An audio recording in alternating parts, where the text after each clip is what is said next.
किती गोड आहे भगवंत. आणि कुब्जा भगवंतांच्या समोर जाते आणि देवाला म्हणते, देवा कृष्णा तुला सजवू का, तुला नटवू का. आणि भगवंतांनी तिच्या मनातला भाव जाणला आणि तिला हाक मारली, हे सुंदरी. अश्रुधारा व्हायला लागल्या डोळ्यातनं.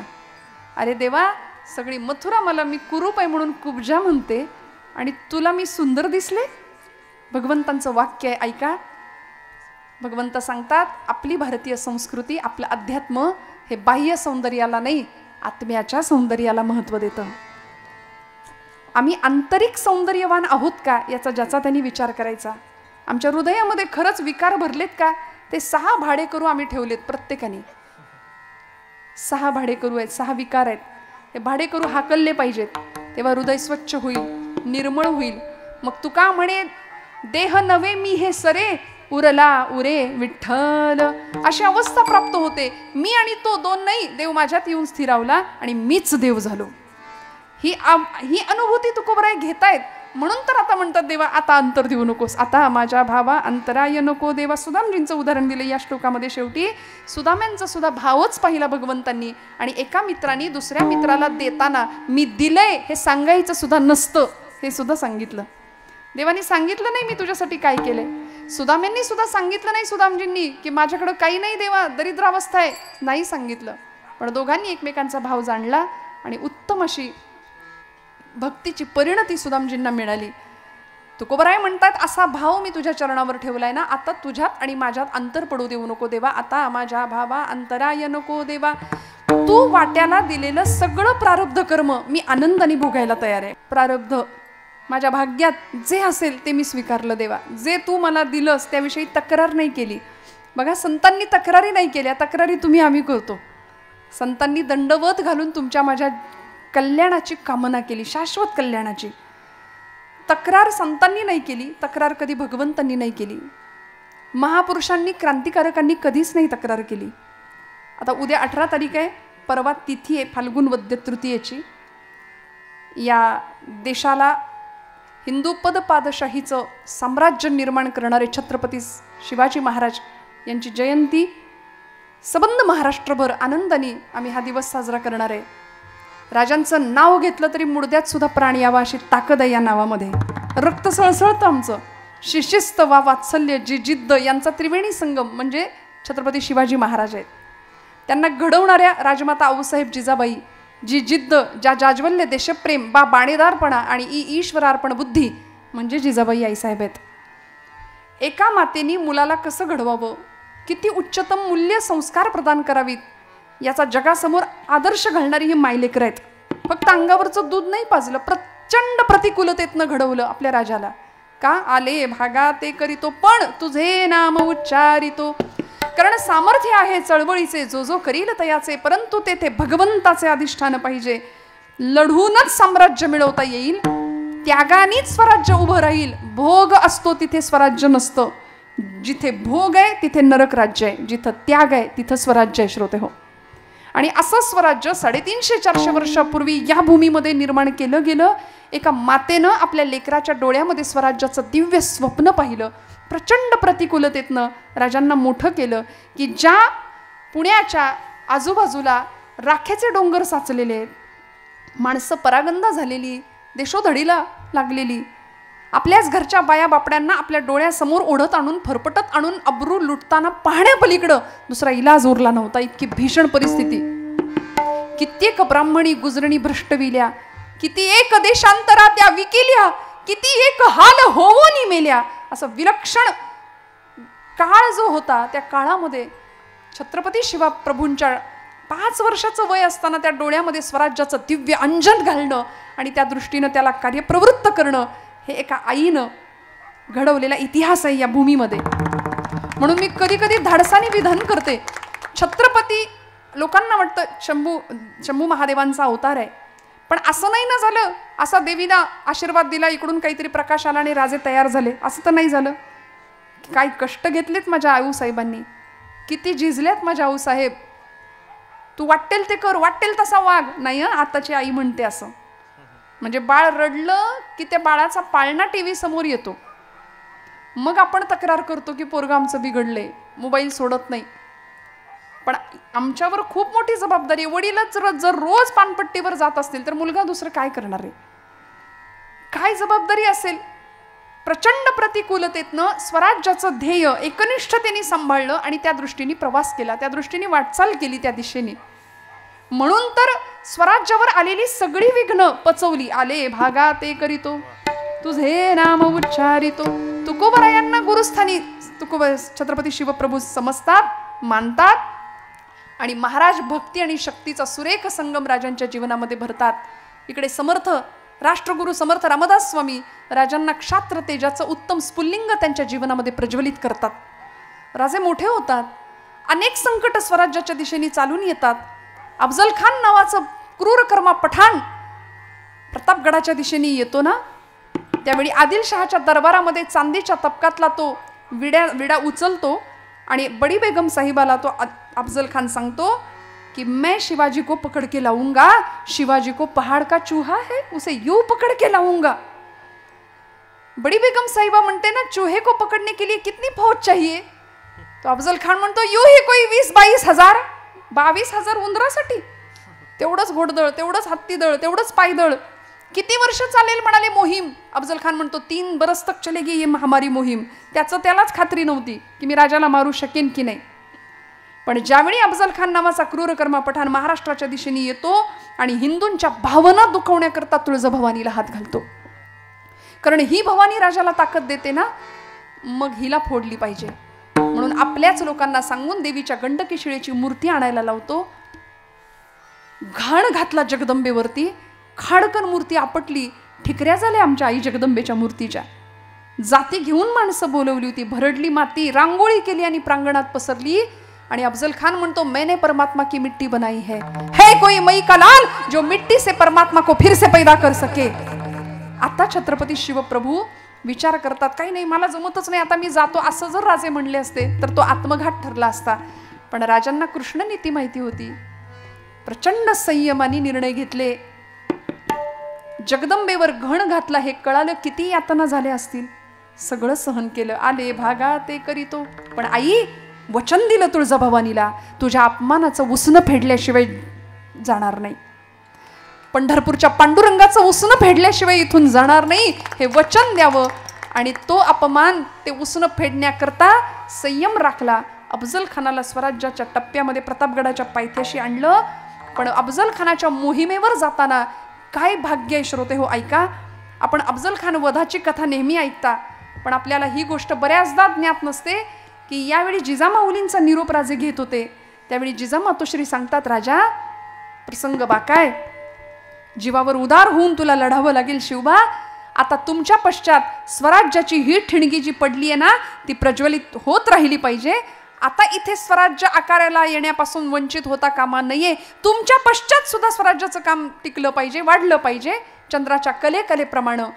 या मोहिमेमध्ये तुम्हाला दगाफटका होऊ शकतो राजे. हे कोण सांगते? आई सांगते. आणि राजे, या मोहिमेमध्ये जर तुम्हाला काही दगाफटका झाला तर तुमच्या पश्चात स्वराज्य चाललं पाहिजे, याच्याकरता मृत्यूपत्र लिहा. जिजाऊ माऊली आपल्या पुत्राकडून मृत्यूपत्र करून घेते. काय कठोर मन असेल आमचं असतं, आमच्या लेकाचा काही त्रास नाही, उठ म्हणलं की उठतो, बस म्हणलं की बसतो, अगदी वडिलांच्या वळणावर गेलाय. म्हणजे आम्हाला जे मिळालं नाही ते सगळं लेकरांना मिळावं इतकी आमची अपेक्षा असते ना. त्यामुळं मग नाही हा शब्द ऐकायची सवय नाही राहत आमच्या लेकरांना. सगळं मिळतं, मागायच्या आधी मिळतं, दिलेल्याची किंमत राहत नाही. 16व्या वर्षी तोच मुलगा आपल्या आईबापाला विचारतो, तुम्ही आमच्यासाठी काय केलं, काय केलं आमच्यासाठी? आणि मग त्यावेळी खाडकन डोळे उघडतात, अरे रे कितीही करा. म्हणून ब्रह्मचैतन्य महाराज आमचे म्हणतात, तुम्ही प्रपंचासाठी कितीही करा, कुणीच केलं कुणी म्हणणार नाही, पण माझ्या देवासाठी थोडंसं करा, देव लक्षात ठेवतो, देव लक्षात ठेवतो. छत्रपती शिवप्रभूंनी जगदंबेच्या अपमानाचं उसनं घ्यायचं निर्णय ठरला. इकडे जिजाऊ मातोश्रींनी मृत्यूपत्राची तयारी केली. राजे मृत्यूपत्रावर सही करा, मृत्यूपत्र लिहा. राजे निघाले, सईबाईंचा निरोप घेतला, माझ्या शंभू बाळाला सांभाळ म्हणून सांगितलं. आणि जात असताना आता बाहेर पडणार मोहिमेकरता जी काही थोडीशी फौज फाटा होता तो घेऊन राजे निघालेत. राजांचं बुद्धी चातुर्य आणि राजांची विवेक बुद्धी दोन्हीही पणाला कस लागला होता बुद्धी चातुर्याचा. वाघनकं तयार ठेवली होती जहरी विष लावून. आपल्या सगळ्यांना हा इतिहास माहिती, मी नव्याने नाही सांगत आहे. पण कशाला म्हणतात त्याग, कशाला म्हणतात वाट्याला आलेलं स्वीकारणं. राजे बाहेर पडतात आणि 60-70चा एक अत्यंत वृद्ध असा इसम, म्हणजे राजांच्या मावळ्यांमध्ये भीष्माचार्य म्हणून ज्यांना पाहावं आणि बघावं असे कान्होजी काका जेधे समोर येतात राजांच्या. आणि कान्होजी काका म्हणतात, राजा एकटाच निघालाय सोयर. राजांनी सांगितलं, काका काय म्हणताय, गंमत दाखवू का म्हणले. पत्र बघ, अफजल खानानं पाठवले. असं पत्र अनेक वतनदारांना, सरदारांना, देशमुखांना अफजल खानाने पाठवलं होतं. त्या पत्रामध्ये कान्होजी जेधे राजांना सांगतायत, राजा बघ तरी पत्र काय लिहिलंय अफजल खानाने. अरे मला बोलावतोय त्याच्या सैन्यात, राजा मला बोलावतोय अफजल खान आपल्या सैन्यात. अफजल खानाने पाठवलेल्या पत्राचा मजकूर होता, कान्होजी जेधे आपण जुने जाणते बुजुर्ग आहात, स्वराज्याचे पाईक आहात, पण आता तुम्ही ज्याला राजा मानता अशा शिवछत्रपती प्रभूंची चारी मुंड्याची अशी अवस्था होणार आहे या पराभवामध्ये, या युद्धामध्ये. त्यावेळी आता सावध व्हा, आदिलशाहीची चाकरी करा, तुमचं इमान आदिलशाहीच्या पायाशी राखा, आणि हे जर न कराल तर समोर येणाऱ्या परिणामाला तयार राहा. राजा लेखाचा दम देतोय र मला, म्हणले दम देतोय मला, काय करू राजा.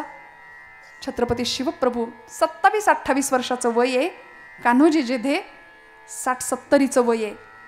भीष्माचार्यांसारखे कान्होजी मिशीला पेळ देत राजाला सांगतायत, राजा काय केलं पाहिजे सांग ना. शिवबाराजे सांगतायत, कान्होजी काका अहो तुमच्याच ओळखीचे उतरावळीची जहागिरी ज्यांना मिळाली आहे असे खंडेराव खोपडे गेले की अफजल खानाकडे. खंडोजी खोपडे फितूर झाले, अफजल खानाने त्यांना बोलावलं, त्याच्या सैन्यामध्ये ते गेले. तुम्हीही असंच करा, कारण माझं जहाज आता बुडणार आहे अशी सबंध भारतवर्षाला खात्री आहे. या युद्धामध्ये माझं काही निभाव लागू शकत नाही अशी सगळ्यांना खात्री आहे. मग बुडणाऱ्या जहाजामध्ये आपलं बोचकं कोण आणून ठेवेल, कोण आणून ठेवेल. छत्रपती शिवप्रभूंनी सांगावं, काका अहो माझ्या बुडणाऱ्या जहाजामध्ये स्वतःचं राजा, अरे एक खंड्या गेला म्हणून काही सगळं स्वराज्य गेलं का. काळजी करू नको, 6000 फौज घेऊन आलोय म्हणाले तुझ्यासोबत. जिथं म्हणशील तिथं मोहिमेत उभा राहतो, जिथं म्हणशील तिथं मोहिमेत उभा राहतो. शिवबाराजे 28 वर्षाचं वय आहे, समजून सांगतायत, काका तुमचं वतन जाईल, तुमची जहागिरी जाईल, माझ्या नादी लागू नका. ही काट्यावरची वाट आहे, ही विस्तवावरचा मार्ग आहे, माझ्या नादी लागू नका. ऐका, अफजल खानाच्या सैन्यात जायचं असेल तर खुशाल जा. कान्होजी काका तावातावानी आतमध्ये गेले, राजांच्या देवघरामध्ये गेले. तिथं पळी पंचपात्र ठेवलं होतं, तिथलं भांडं उचललं, तुळशीचं एक पान घेतलं, उजव्या हातात तुळशीचं पत्र ठेवलं, पात्रातलं पाणी तुळशी पत्रावर सोडलं आणि पाणी राजांच्या पायावर पडलं. आणि राजांना कान्होजी काका जेधे सांगतात, राजा वतन आणि जहागीर वाहिली इथं या पायावर म्हणले. आता जगायचं तर यासाठीच आणि मरायचं सुद्धा यासाठीच म्हणाले. दोघांनी कडकडून मिठी मारली, एकमेकांना कडकडून मिठी मारली. हे त्यागाचं राज्य होतं. वाटेल त्या परिस्थितीला सामोरं जाण्याची तयारी आहे. तुका म्हणे, प्राण करा देवासे अर्पण, देह जाऊ अथवा राहू पांडुरंगी दृढ भाऊ. अरे देहाची पर्वा करतो कोण राजा. ज्या प्रभूंच्या चरित्राबद्दल आपण चर्चा करतो, असं आत्मानं मानुषम मन्ये रामम दशरथात्मज, ही रामांची चरित्राची ओळख स्वतः प्रभू सांगतात. आत्मानं मानुषम मन्ये रामम दशरथात्मज, मी रामाचा दशरथाचा आत्मज आहे, मी मुलगा आहे, त्यामुळे मनुष्यत्वाच्या सगळ्या मर्यादा मला लागू पडतात. माझ्या सीताचं हरण झालं त्यावेळी झाडाला, वेलीला, वृक्षाला मी सीते सीते करून रडलो, जसा सामान्य एखादा नवरा रडेल तसा. त्यामुळे मी माणूस म्हणून जन्माला आलो, मनुष्यत्वाच्या सगळ्या मर्यादा आहे. याच्या उलट गोपाळकृष्ण सर्व धर्मान परित्यज्य मामेकम शरणम व्रज, ते त्याच्या आयडेंटिफिकेशन देतात भगवंत. मी कोण, सर्व धर्मान परित्यज्य मामेकम शरणम व्रज. पण भगवान गोपालकृष्ण असू देत किंवा प्रभू रामचंद्र असू दे, आपल्या आपल्या अवतारामध्ये सुद्धा देवांनी किती सहन केलं. शेवटच्या क्षणी कुरुक्षेत्रावर ज्यावेळी सगळा संहार होतो, कौरवांचा निर्वंश होतो, त्यावेळी गांधारी माता शाप देते भगवंतांना की कृष्णा हे सगळं तू जाणीवपूर्वक घडवून आणलंस, तुला शाप देते. आज 100 पुत्रांची आई असून सुद्धा मी निर्वंश झाला माझ्या कौरवांचा, मी निपुत्रिक झाले ना, तुझ्या डोळ्यासमोर यदुवंशाचा नाश होताना तू पाहशील आणि निर्जन वनात एकटा मृत्यूला सामोरा जाशील. भगवंतांनी सहन केला. हा आशीर्वाद सुद्धा, हा शाप सुद्धा आशीर्वाद म्हणून स्वीकार केला. गांधारी मातेला सांगतात, आई आय एक्सेप्ट इट, तुझा शाप सुद्धा मी आशीर्वाद म्हणून स्वीकारतो. स्वीकारलं. इकडे कैकेयी मातेनी रामा अवतारामध्ये ज्यावेळी प्रभूंना वनवासाला जाण्याकरता वचनं मागितली दशरथ राजाकडून, त्यावेळी आत्ता कळालं होतं की उद्या राज्याभिषेक आहे. बघा, आता कळालं होतं आपल्याला उद्या गादीवर बसायचंय. काही वेळानंतर कळतंय गादी विधी काही नाही, वल्कल परिधान करायचे ना, वनवासाला काय होईल, आजच्या रामाचं काय होईल. आकाश पाता सत्य, सगळी भूक सत्तेसाठी संपत्तीसाठी आहे की नाही, खुर्चीसाठी. आत्ताचा राम काय करेल. का रामांचं चरित्र या देशाच्या तरुण पिढीने ऐकायचं. त्यागाचा सर्वोत्तम आदर्श म्हणजे प्रभू रामचंद्र आहे. का रामप्रभूंचं आणि भरतांचं चरित्र ऐकायचं. दोन भावंडांनी कसं असलं पाहिजे हे सांगणारं भरत आणि रामांचं चरित्र प्रत्येक तरुणाने ऐकावं, प्रत्येकाने ऐकावं. रामप्रभू वनवासाला जायला तितक्याच निर्विकल्प अवस्थेमध्ये तयार झाले. इकडं सीतामाईंना निरोप द्यायला गेले प्रभू रामचंद्र की सीते मी येतो म्हणून. कल्पना करा काय झालं असेल एका सौभाग्यवती स्त्रीचं, पतिव्रतेचं. जनक राजाकडून निरोप आला होता, सीता जानकी निघून ये, बरं का, निघून ये. ते 14 वर्षांचा वनवास झाला की मग तुला मी अयोध्येत पाठवतो, असं वडिलांनी निरोप पाठवला होता. आत्ताची सीता असती तर बॅग भरली असती की नाही लगेच, ते तिकडं वनवास तुमचा बघा, मी चालले माझ्या घरी. पण नाही हो, सीतामाईंकडे ज्यावेळी प्रभू रामचंद्र येतात ना, त्यावेळी आईसाहेब सांगतात, निरोप कसला माझा घेता. महाराष्ट्राचे आधुनिक वाल्मिकी गदी माडगुळकर आणि बाबूजींची चाल. काय सीतामाईंचा त्याग आहे. मी येणार तुमच्या बरोबर, माझा कसला निरोप मागता. हसत मुखानी आईसाहेब म्हणून पतिव्रतांमध्ये ज्यांचं नाव आहे अशा अहिल्या, द्रौपदी, सीता, तारा, मंदोदरी सताम, पंचकन्याम स्मरे नित्यम वेदवाणी प्रवर्तते. अशा सीतामाईंचा त्याग तुकोबराय म्हणतात, देवा तूही सोसलंस, मग आम्ही सोसलं तर त्यात काय नवल. आता माझ्या भावा अंतराय नको देवा, आले भागा ते करीतो तुझे नाम उच्चारितो. दृढ माझे मन येथे राखावे बांधोन, आले भागा ते करीतो तुझे नाम उच्चारितो.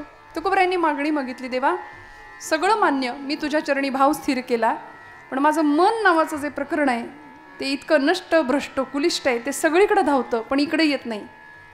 आपण म्हणतो पोरगं ऐकतच नाही, ऐकतच नाही. आई वडिलांच्या तक्रारी असतात की नाही, कार्ट ऐकायलाच तयार नाही. दिवसातनं 10 वेळा आई म्हणते, ऐकतच नाही. आई म्हणलं बहिरा आहे का, म्हणलं बहिरा नाही, सगळं ऐकायला येतं पण जेवढं ऐकायला पाहिजे ते ऐकत नाही, नको तेच बरोबर ऐकतं. तसं हे मन नावाचं मूल सुद्धा असंच आहे, नको ते बरोबर ऐकतं. म्हणून तर या मनाला उपदेश करावे लागले समर्थ रामदास स्वामींना. मना सज्जना भक्तिपंथेची जावे, तरी श्रीहरी पाविजे तो स्वभावे. जनी निंद्यते सर्व सोडोनी द्यावे, जनी वंद्यते सर्व भावे करावे. किती सोपं आहे हो, काय अवघड आहे. हरिपाठ आणि मनोबोध हे 2 ग्रंथ असेल सगळ्यांनी जवळ बाळगावेत कायम. मोठी ज्ञानेश्वरी गाथा आपल्याला कायम नाही वागवता आली, ठीक आहे, पण निदान हे 2 ग्रंथ असेल. एका हरिपाठासाठी ज्ञानोबांचे 1000 वेळा पाय पकडले तरी कमी ठरतील. हरी हरी हरी मंत्र हा शिवाचा, म्हणती जे वाचा तया मोक्ष. जिवंतपणे मोक्षाची अनुभूती माऊली आम्हाला हरिपाठातनं करून देतात. काय ताकद आहे. आईची माया, पित्याचं प्रेम. आज ज्ञानोबांच्या तुकोबांच्या रूपाने आई आणि बाप, ज्याला कुणी नाही ना त्याला ज्ञानोबा आहेत, तुकोबा आहेत, एवढं लक्षात ठेवावं. कारण प्रपंच आम्हाला शेवटपर्यंत टिकत नाही. देव सोयरा देव सोयरा देव सोयरा दीनांचा. तुझे नाम उच्चारितो म्हटलं ना, मनापासून भगवंताचं नाम घ्यावं, तक्रार न करता आलेल्या परिस्थितीचा सामना करावा. म्हणजे प्रतिकूलतेवर सुद्धा मात करणं हे आमच्या महापुरुषांनी आम्हाला शिकवलं, आमच्या संतांनी आम्हाला शिकवलं, देशभक्तांनी देवभक्तांनी सगळ्यांनी शिकवलं. स्वातंत्र्यवीर सावरकरांचं चरित्र आपण जाणता. सावरकर म्हणायचे, देहाकडून देशाकडे जाताना, देहाकडून देवाकडे जाताना मध्ये देश लागतो आणि त्या देशाला मी काहीतरी माझं देणं लागतो. मग इथे आलेल्या प्रत्येक मनुष्य जीवानी ठरवायचं, मी माझ्या गावाला, मी माझ्या मातीला, मी माझ्या समाजाला, मी माझ्या देशाला काहीतरी देणं लागतोय. ते देणं दिल्याशिवाय इथून जायचं नाही. भगवंताला जे आवडतं ते त्याचं नाम त्याला द्यायचं. आणि सध्या नामाशिवाय पर्याय नाही भगवंताच्या. अत्यंत गोड असं तुकोबरायांचा अभंग आहे, आता माझ्या भावा अंतराय नको देवा. श्रोते हो, मी फक्त एक कविता सांगून आपला समारोप घेणार आहे. आमचा हिंदू धर्म ही भगवी पताका, या सगळ्याबद्दल अभिमान वाटावा. सध्या हिंदू जाती जातीमध्ये विभागला जातो आणि मग पतित होण्याची कारणं आहेत अनेक. त्यामध्ये हे एक कारण आहे की आम्ही जातीपातीत विभागलो गेलो. हा अमुक जातीतला, तो अमुक जातीतला. मराठा या शब्दाची व्याख्या छत्रपतींनीच आम्हाला सांगावी. समर्थ म्हणाले, मराठा ती तुका मिळवावा, महाराष्ट्र धर्म वाढवावा. अवघा मराठा. कोण मराठा? 96 कुळी 92 कुळी मराठा नाही. जो भगव्यासाठी लढतो तो मराठा. जो स्वतःच्या प्राणांची पर्वा न करता भगव्यासाठी धारातीर्थी पडतो तो मराठा. म्हणून आचार्य अत्रेंनी सुद्धा मराठीची व्याख्या सांगितली. कुणाला म्हणायचं मराठी माणूस? ज्याला माझ्या ज्ञानोबरायांची एक तरी ओवी पाठ आहे तो मराठी, ज्याला माझ्या तुकोबरायांचा एक तरी अभंग पाठ आहे तो मराठी, आणि ज्यांनी शिवछत्रपती प्रभूंचा एक तरी गड पायाखालनं घालून आणलाय त्याला म्हणायचं मराठी. किती सोपं आहे. कशाला गोंधळ करून ठेवतो जीवनाचा, आयुष्याचा? इतकं सोपं सहज जीवन असताना सुद्धा आम्ही ते क्लिष्ट करून ठेवतो.